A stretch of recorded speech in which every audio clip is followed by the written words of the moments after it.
Hello, everyone, and welcome to Southeastern 14. I am Blayne Gilmer bringing you SEC football coverage. Yes, here on Southeastern 14.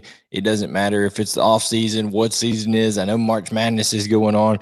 Chris Lee, Blake Lovell, they've got you covered on all that on this channel, talking about bracketology, talking about the seeds, who can go the furthest for the SEC.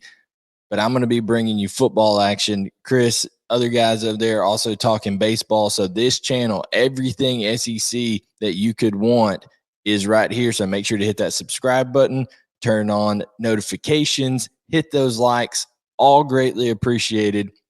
And if you're listening via podcast, make sure to leave us a good review if you enjoy the content. But today it is all about 2023 Kentucky football. We're going to do best case, worst case scenario as we go through what this year could look like for the Kentucky Wildcats. Of course, a very active offseason with coaching changes in terms of coordinator jobs, with some big name transfers that have come in. Of course, Kentucky replacing some very talented players going on to the NFL. But we're going to get into all of that. So without further ado, of course, it all starts with the man, the winningest head coach in Kentucky football history, Marques Stoops. This is a guy who I just don't know that there's a man and a personality that embodies what his program is more than Marques Stoops. Just blue collar, tough. I mean, as good as gold type guy. Marques Stoops is he's a guy where you kind of see what you see is what you get, right? He's not pretending to be anything different than what he is, and you can see the consistency that has come out of that Kentucky program under him. Not an easy job, by the way. Not an easy job, the Kentucky football program, but he has turned Kentucky into a very, not only a respectable program, but a program that people actually, when Kentucky pops up on the schedule now, it is a deal where they know they're going to have their hands full regardless of who it is. So can't say enough about Marques Stoops and the job he's done there. And he went out and got him some help on the offensive side of the ball, and Liam Coen. You see that smile on Liam Cohen's face there.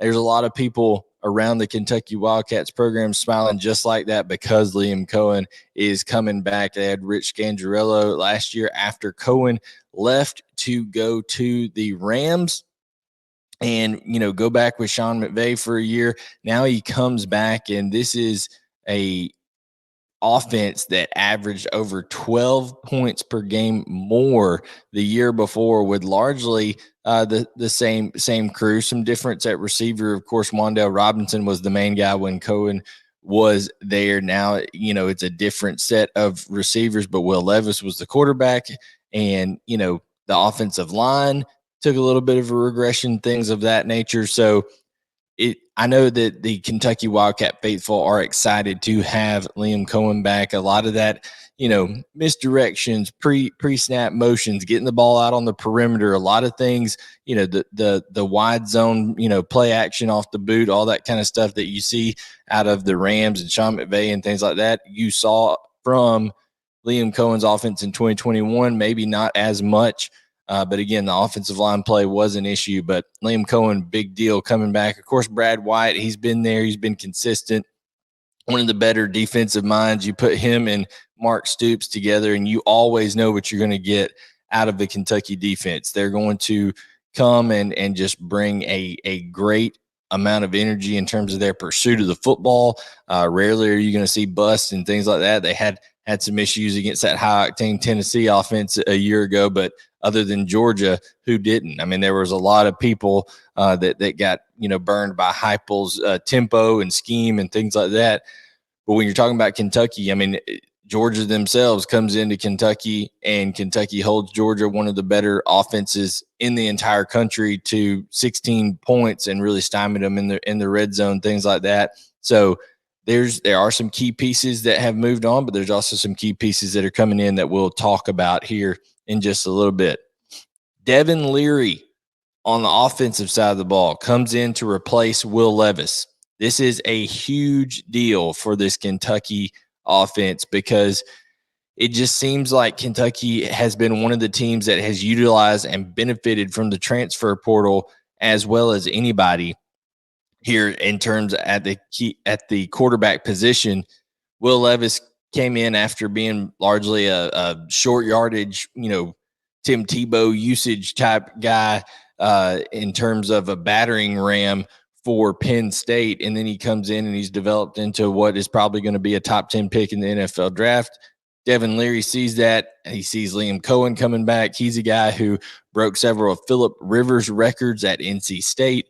So Devin Leary, a guy that can really, really push the ball down the field, is a very gifted pocket passer. Listen, he's not the most mobile guy in the world, so it is incumbent upon Kentucky's offensive line to make sure they pass protect a little bit better than they did for Will Levis last year. Will Levis, just on basic stunts and games up front, a lot of times that Kentucky offensive line got exposed. Kentucky's made a couple of moves that have helped to shore up the offensive line a little bit. They've brought in Marques Cox. They've brought in Tanner Bowles from Alabama, Marques Cox being from Northern Illinois. So these are guys that could slide in at the left tackle position. Tanner Bowles could end up playing over on the right side at right guard. So there are some reinforcements in terms of offensive line that are going to try to keep Devin Leary clean. But make no mistake about it, Kentucky got who I believe is one of the better quarterbacks in the entire country via the transfer portal, with Devin Leary coming in. Gets him a nice little running mate there in terms of Ray Davis. Ray Davis rushed for over 1,000 yards at Vanderbilt, which is the equivalent in my mind of rushing for like 1,500 or 1,600 yards anywhere else, because that Vanderbilt offensive line, not the greatest in the world, not the biggest in the world. So I think you give Ray Davis guys like Kenneth Horsey in front of him, Eli Cox, and he's going to have an opportunity to have some big holes. And he's just a powerful downhill one cut type running back. I really like how Ray Davis runs. And listen, he knows what this league is all about, being at Vanderbilt, and he's going to bring a presence and toughness, something that they needed with Chris Rodriguez having moved on. They also lose Cavassier Smoke. Listen, they're going to have guys like Lavelle Wright, Jaton McClain that are there as well, but they really needed somebody to come in and be that bell cow type guy, and that is Ray Davis here. But what I think Kentucky needs to be most excited about is those guys out on the perimeter. Dane Key, Tayvion Robinson, and Barion Brown. Tremendous trio of wide receivers. I think they can have a monstrous year with Liam Coen. Particularly Tayvion Robinson can be used kind of in that Swiss Army knife type role that Wan'Dale Robinson was. I think you're going to see Liam Coen be able to distribute the ball more effectively than he did the first time around, because it was kind of Wan'Dale or bust. And now Barion Brown is just so fast. I wouldn't be surprised to see him get the ball on some fly sweeps, on some quick screens. Tayvion Robinson, I mean, they can just use him in so many different ways. And Dane Key, he flashed downfield ability and the ability to go up and high point the ball, win 50-50 balls. Look for Devin Leary to be pushing the ball down the field to Dane Key. Exciting stuff for the Kentucky offense there. But I did mention, they've got to get better at left tackle. So whether it's Marques Cox who's transferring in, or DeAndre Buford, whoever it is, they've got to get better at left tackle. They've got to get better on the right side, right guard. They've got guys like Jeremy Flax coming back at right tackle, Kenneth Horsey at left guard, and of course Eli Cox at center. So offensive line must get better. Now, defensive guys, J.J. Weaver returns, a lot of leadership there. That is big because they lose guys like Jordan Wright, who was on that edge. Of course, on the inside, they lose Jaquez Jones and DeAndre Square, but they get guys like De'Aaron Jackson. And Trevin Wallace, as you see over there, the bottom second and third picture over there on the right-hand side of the screen. And then, of course, at corner, they get a key addition in J.Q. Hardaway from Cincinnati. He transfers in. That's a big help when you lose guys over there in that secondary, not necessarily at the corner position, but they did lose Keydron Smith, who was a transfer from Ole Miss. He's gone. Tyrell Ajon, who was a safety, he's gone. Carrington Valentine, he is gone as well. So they lose, 3 key defensive back pieces, and it's great to have a guy like JQ Hardaway that can come in there and really, provide some relief and be one of those puzzle pieces that Mark Stoops and Brad White can move around. So those are the key players for Kentucky heading into the 2023 season. Now we look at the games. The season opens up with 5 games that Kentucky absolutely should win, in my opinion. I think they should be favored in all of these games. I don't care where the game is at with Florida. Listen, I know that Kentucky gets to host that game, but I don't care if it was at Florida this year. I would still pick Kentucky in favor of Kentucky. I think Florida is a program going in the wrong direction. I think Kentucky is going in the right direction. I think Vanderbilt, of course, Kentucky did not play their best game and lost to Vanderbilt last year. They're going to have some retribution on the mind. And, of course, Ball State, Eastern Kentucky, Akron. These are all games. Kentucky should start the year 5-0 headed into the Georgia game.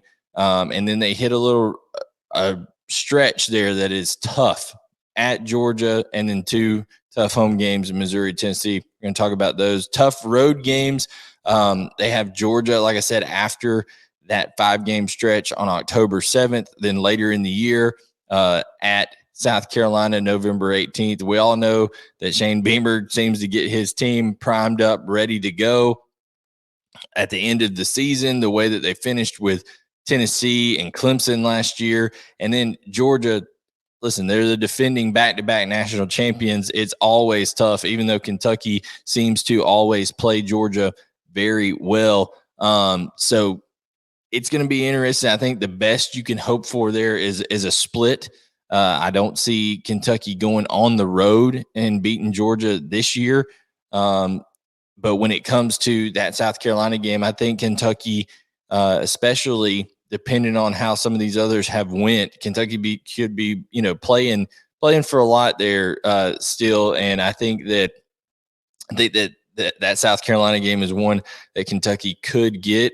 So let's say, best case they split one of those. You're talking about at that point with all those games included, you're talking about 6-1, and then you got to add in the road games. So the road games, Alabama, Missouri, Tennessee, all tremendously tough road games because Missouri is returning guys. I think they've got 9-10 guys who are either redshirt seniors or have been in the program for 4 years or are transferring in that have a ton of experience. So they are a very upperclassman laden defense over there.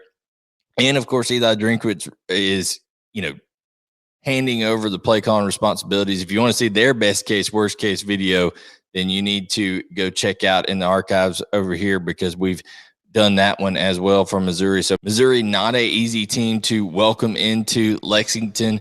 So we'll see what happens there. I still think Kentucky, even after, now listen, it's a physical game that they're going to have just played at Georgia. So will that physicality and how will the bodies be and what will the injury situation be like returning home to Lexington to take on Missouri? That is an interesting deal there. Then they get a bye week before Tennessee. I think that's a big deal.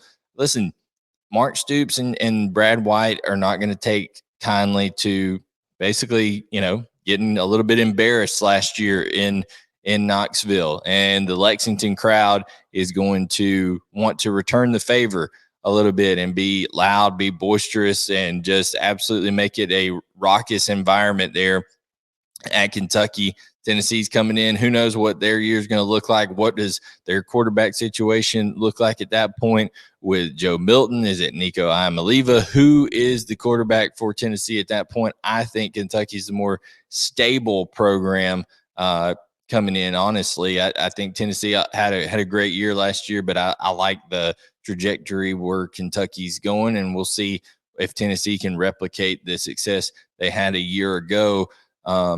And then, of course, Alabama on November 11th, they bring them in.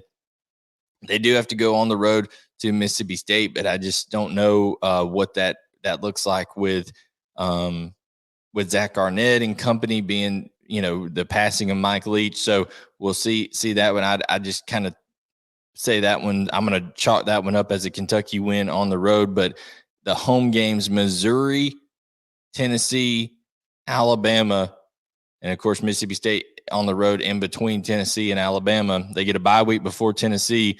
I think you could see Kentucky win 2 of these games, and that would be probably best case scenario.